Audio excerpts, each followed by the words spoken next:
Next நேயர்களுக்கு என்னோட அன்பான வணக்கங்கள். இன்னைக்கு நம்ம சேனல்ல குரு பயிற்சி குறித்து தான் பார்க்க போறோம்.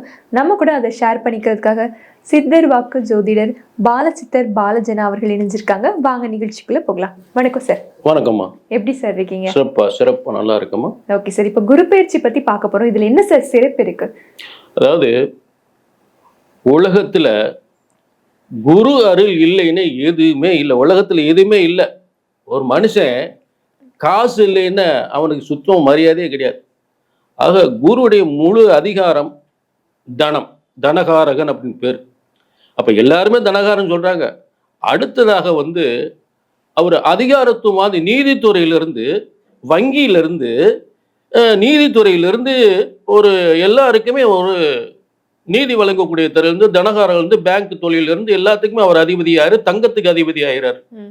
ஆக அடுத்ததாக பணம், பதவி, புகழ், பெண், பொன், மண் அப்படின்னு சொல்லக்கூடிய விஷயங்கள். அதாவது திருமணத்திற்கு பெண் பார்க்கும் படம், அதாவது வியாழன் நோக்கம் அப்படி சொல்லக்கூடிய குரு இருந்தால் தான் வியாழன் நோக்கம் வந்துருச்சா என் பிள்ளையை கல்யாணம் முடிக்கலாமா அப்படின்னு சொல்லக்கூடியது. அடுத்ததாக ஒருத்தருக்கு வேலை கிடைக்கணும், படிப்பு, அதாவது படிப்பு, பணம், அடுத்து படிப்புக்கு அடுத்து வேலை, இந்த வேலையை கொடுக்கறது, அதுக்கு வருமானத்தை கொடுக்கறது குரு. அடுத்து பதவி உயர்வு கொடுக்கறது குரு. கல்யாணத்தை நடத்துறது குரு. குழந்தை பாக்கியத்தை கொடுக்கறது குரு. அதே குழந்தைக்கு கல்வியை கொடுக்கறது குரு.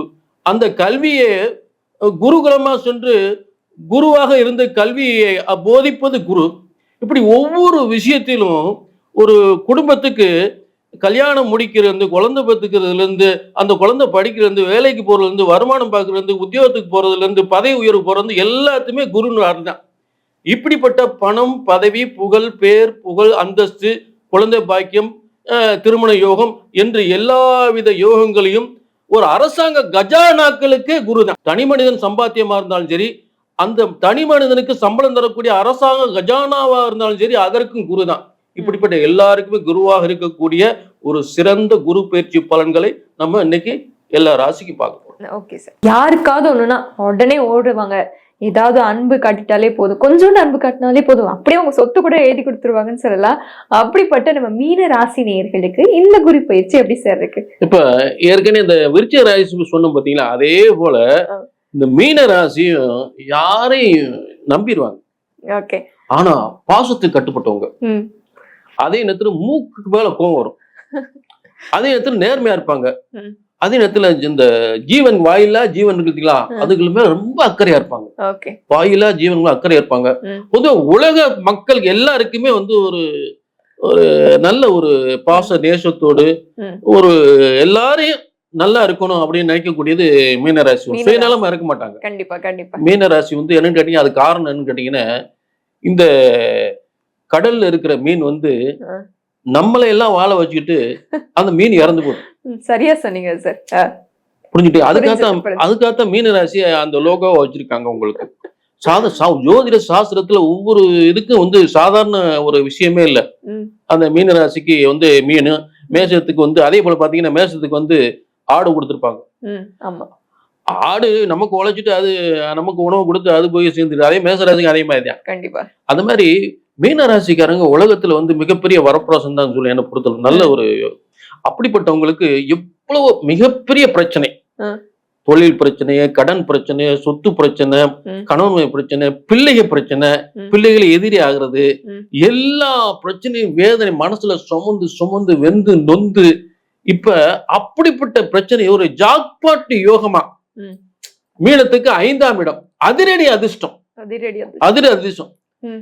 இந்த இடத்தை சொத்தை மட்டும் எனக்கு எழுதி தரலன்னு வச்சுக்க, நீ என் முந்துலேன்னு பார்த்துட்டு சொல்லக்கூடிய பிள்ளை கூட, அப்பா எனக்கு நல்ல வேலை கிடைச்சிருச்சு, நான் அங்க போயிடுறேன், நீ உனக்கு ஒன்னும் பண்ண வேணாம், நான் என்னோட பாத்துக்கிறேன் அப்படின்னு திசை தெரிய போற. ஏன்னா புத்திரஸ்தானத்துக்கு போயிடுறாரு.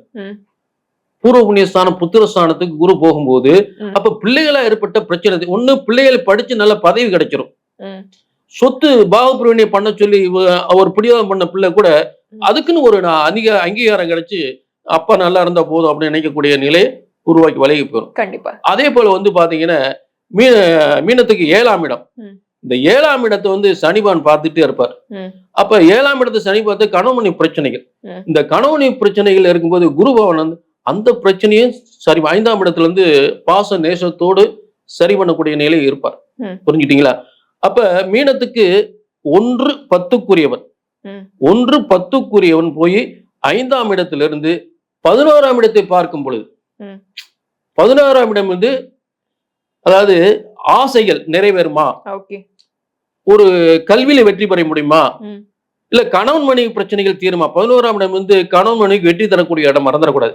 முதல்ல சொல்லும் போது கணவன் மனைவி பிரச்சனையை தீரும் சொல்லும் போது 7ஆம் இடத்துக்கு சம்பந்தப்படலையே அப்படின்னு யோசனை பண்ணுவீங்க. இந்த 11ஆம் இடம் என்பதுதான் கணவன் மனைவி பிரச்சனையை தீரும். எவ்வளவு ஒரு பிரச்சனை தான் 11ஆம் இடம் வெற்றி அடைஞ்சா பிரிந்த குடும்பம் ஒன்று சேர்ந்துரும். 11ஆம் இடம் அப்படிப்பட்ட ஒரு இடம். அதே போல 11ஆம் இடம் வந்து மிகப்பெரிய பதவியை கொடுக்கும். இப்ப படிக்கிற பிள்ளை எடுத்துக்கோங்க, நல்ல நல்ல நல்ல இந்த வெற்றி, அதாவது வெற்றி ஸ்தானம் அப்படின்னா பாஸ் பண்ணிட்டேன், வெற்றி அடைஞ்சிட்டேன் அப்படின்னு சொல்லக்கூடியது. குழந்தைகளுடைய கல்வி ஸ்தானம் சிறப்பா இருக்கும். இப்ப புத்தி ஸ்தானம் ஒண்ணு இருக்கு. அதாவது உனக்கு வந்து புத்தி கெட்டு போச்சா, ஏன்னா மண்டையில ஏறாத உனக்கு அப்படின்னு சொல்றாங்க இல்லையா. அப்ப அப்படிப்பட்ட பிள்ளைக்கு புத்தி ஸ்தானத்துல போய் உயர்வான குரு உட்கார்ந்துறாரு. 5ஆம் இடம் புத்தி ஸ்தானம். அது 5ஆம் இடம் புத்தி ஸ்தானத்துல குழந்தைகளுக்குரிய குருவே உட்கார்றாரு. அப்ப குழந்தைகளுடைய கல்வி சிறப்பா இருக்கும். அதே 5ஆம் இடம் உயர்கல்வி, அதாவது ஒரு டாக்டர் படிக்கிறேன், ஒரு இன்ஜினியர் படிக்கிறேன், இல்ல ஒரு உயர்ந்த கல்வி ஸ்தானம், ஒரு ஐஏஎஸ், ஒரு ஐபிஎஸ், இந்த மாதிரி படிக்கக்கூடியவங்களுக்கும், அதாவது 5ஆம் இடம் வந்து இன்னொரு விஷயம், நிர்வாகம், தலைமை பொறுப்பு. சும்மா படிக்கிறது இல்ல, ஒரு நிர்வாகத்துக்கும் ஒரு தலைமை பொறுப்புக்கும் போகக்கூடிய கல்வி கற்பது. அப்படி படிக்கவங்களுக்கும் நல்ல உத்தியோகம் கிடைக்கும். 5ஆம் இடம் அதே இடத்துல அதிர்ஷ்ட ஸ்தானம், திடீர் அதிர்ஷ்டம், திடீர் அதிர்ஷ்டம், திடீர் செல்வங்கள், திடீர் உயர் பதவிகள். அப்ப அரசியல் இருக்காங்க, அவங்களுக்கு திடீர்னு ஒரு நல்ல பதவி வரும். இவ்வளவு நாள் பொறுமையா இருந்தாயா இந்த மனுஷன், நல்ல ஒர்க் பண்ணா, அவனுக்கு ஒண்ணு கொடுக்கணும் அப்படின்னு சொல்லி உயர்ந்த பதவி, அரசியல் வந்து உயர்ந்த பதவி. அரசாங்கத்துல சின்சியரா ஒர்க் பண்ணிருப்பாங்க, அவங்களுக்கு ப்ரொமோட் கிடைச்சிருக்காது, அவங்களுக்கு திடீர்னு பாத்தீங்கன்னா எதிர்பாராத அளவுக்கு மிகப்பெரிய ப்ரொமோஷன் கிடைக்கும், ஒரு ஆச்சரியமான ப்ரொமோஷன். அப்ப இவங்க குரு பயிற்சியில சிறப்பா செய்ய வேண்டிய விஷயம் ஏதாவது இருக்கா? சிறப்பா செய்ய வேண்டிய விஷயம், அதாவது பாத்தீங்கன்னா இவங்களுக்கு வந்து பண வருமானங்கள் நிறைய வரும். அந்த பண வருமானத்தை சில இடங்களில் கையூட்டு அப்படின்னு ஒரு விஷயம் வந்தால் வரும். கையூட்டு அதுல கவனமா இருக்கணும்.